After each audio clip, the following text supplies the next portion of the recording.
our area. And recording in progress, got it. We're the arts sort of contact for our area on the state level.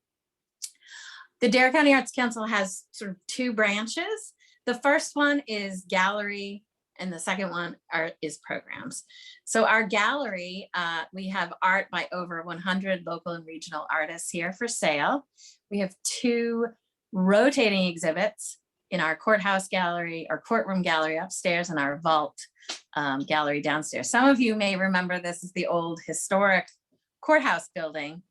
And so I'm not sure if you've been here before or after, but I welcome you to come by and visit us anytime. And please make sure you introduce yourselves so I can meet you. We do new exhibits in our 2 gallery rooms every month. And then the art on the walls and the rest of the gallery rotates by the artists. They're juried in twice a year, and they sell art and replace it with other items. And we have art of all different media. So we have sculpture and painting and fiber and all the photography, everything you could think of. And then our big event coming up is it's going to be the second online art auction. COVID kind of had us rethink our gala, and we decided to move our art auction online. So it's accessible to everybody from home, from your cell phone, from your computer, but you're also welcome to come by and look at it. And that'll be up for the whole month of October. And it's the best time of year to get really good art, but at kind of discounted prices since everything's up for bid. And we'll have over 100 pieces in that.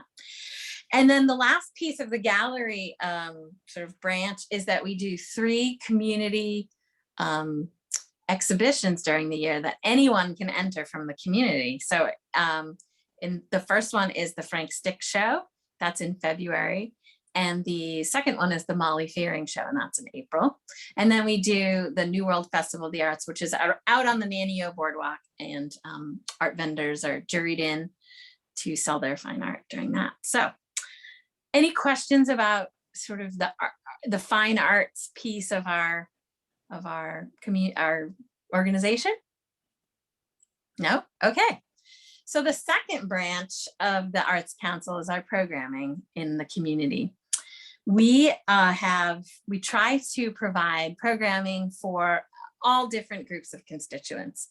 For example, Artrageous, which is actually rescheduled to September 18th, next Saturday, at Dowdy Park, is our big kids art festival. It'll be a little bit smaller this year for many reasons, but that is a day where kids can come. They get to make all kinds of cool art projects. It's free, funded by sponsors and grants. We have kids performing on the stage, dancing, doing theater, doing music. It's a great day. It's in its 32nd year. And we're really, really proud of that program because it really celebrates kids and art and bringing it to them, and not just, a coloring page, but making things with clay and blacksmithing and just really interesting and different kind of stuff that's hands-on for them. We have a pretty vibrant veterans program in November. We do a big calendar of events, and we'll be sharing, any programs that,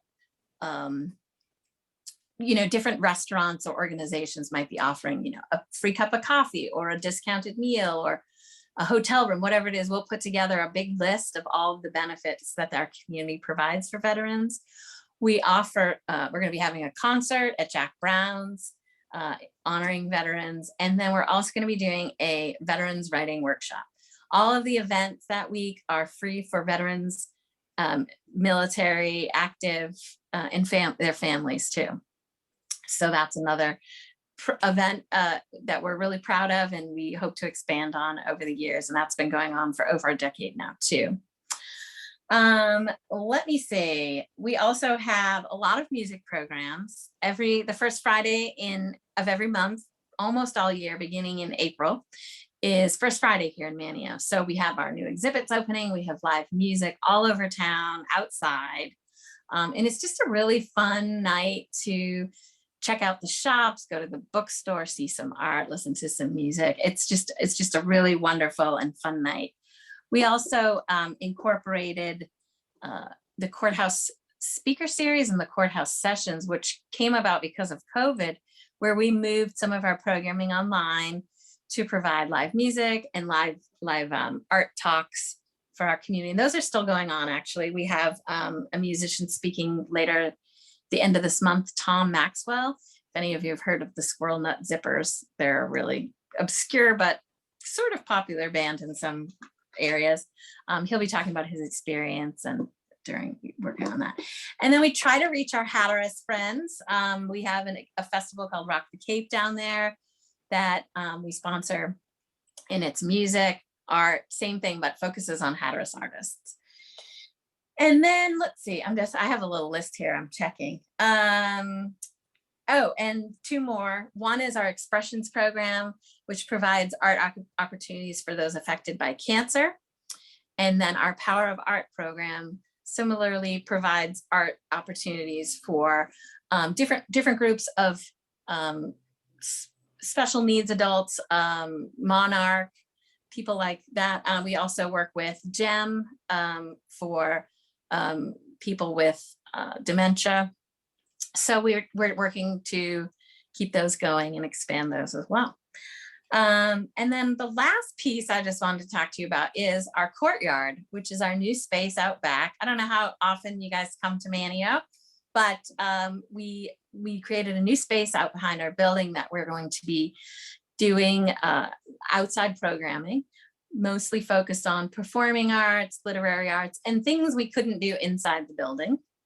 So we're going to have a soft opening of that on October 2nd, where we'll have all different programming every hour on the hour, kids art, adult art, music, singing, just kind of all the stuff.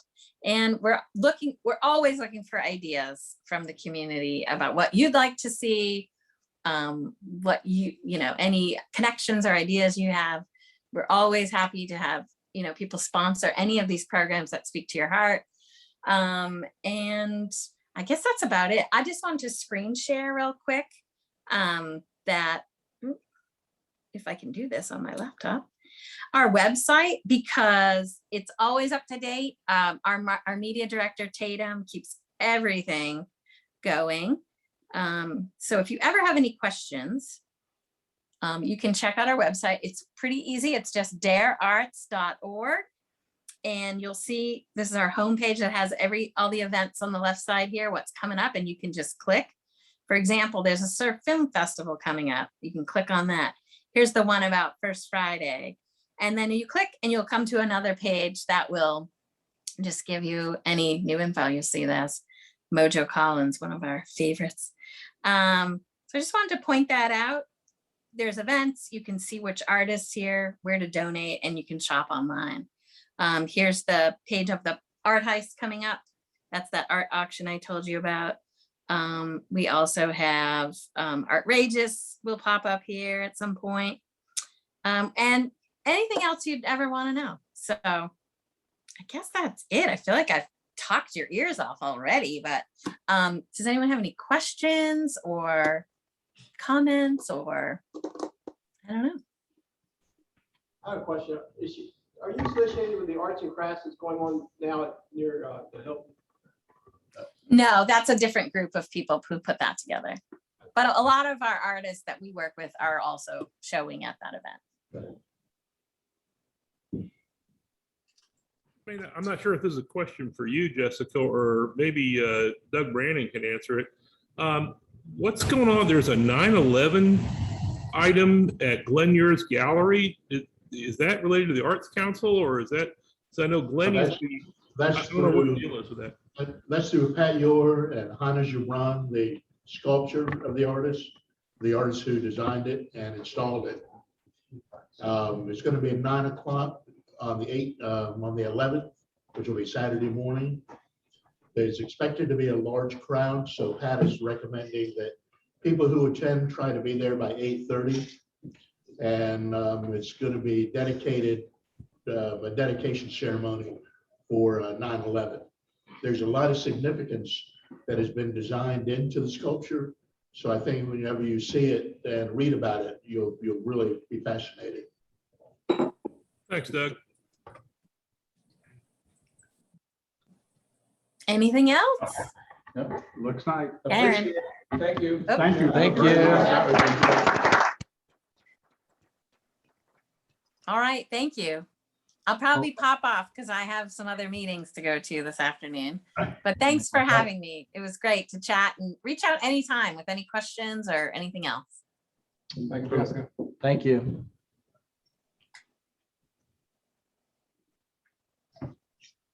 Anybody have any announcements? Last Saturday, two of our members got together with some prospective Rotaract members. How many people know what Rotaract is? All right. Rotaract is 18 and over. There used to be an upper age limit, but there isn't any longer, which is interesting. So we're all Rotaracts. Yeah. And Rotaract is usually based either on a university campus or in a community of young professionals. People that aren't ready and don't have the time or the money to be in Rotary, but still want to be active. And excuse me, some of you were around when Don brought in some of the COA students that the club is sponsoring. 3 of those kids plus 2 others got together with Don and Cora Hewitt last Saturday for some coffee and talking about forming a Rotaract club. And they are excited about it. It's very unique because it's going to be kind of campus trying to pull in community.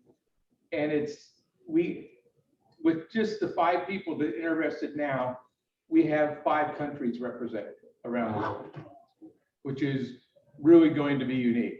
And so what I would ask you, as I did in an email, because this meeting came up really quick, we had it almost a day's notice, that if you know young people in your neighborhood or on the phone that might be interested in doing something like this, very few meetings, couple meetings a month, a lot of them are online, so that they can get together. And this is what grows Rotary at the very base roots.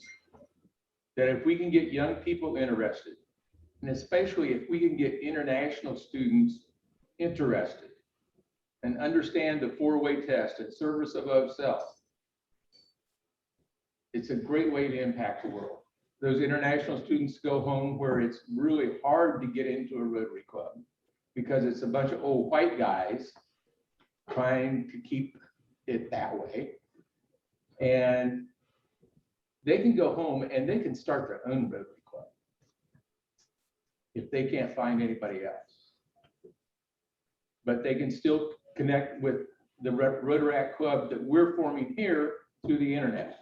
So Don is hosting a beach volleyball event September the 28th at 4 p.m. There'll be an email out about that, so you're welcome to attend. Bring people that might be interested, whether they're in school or not. If they're in the community, I have a neighbor across the street. She's in her mid-20s, just got out of college, looking for what to do. I'm going to make sure that she gets there, because she has a great background, but it'll be better for knowing these international students. So that's coming up. And I think that's all I have, other than you're going to talk about, I know it's really fair.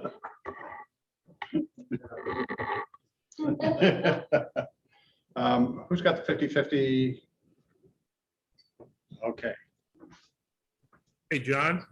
Yes, sir. My announcement isn't as fun as Stan's, but it might be shorter. We're going to be sending out a letter or an email to all the club members next week, asking for a one-time donation. As you probably know, the board is saying King's X. There were issues with invoices, payments, and everything from last year, not this year, but last year.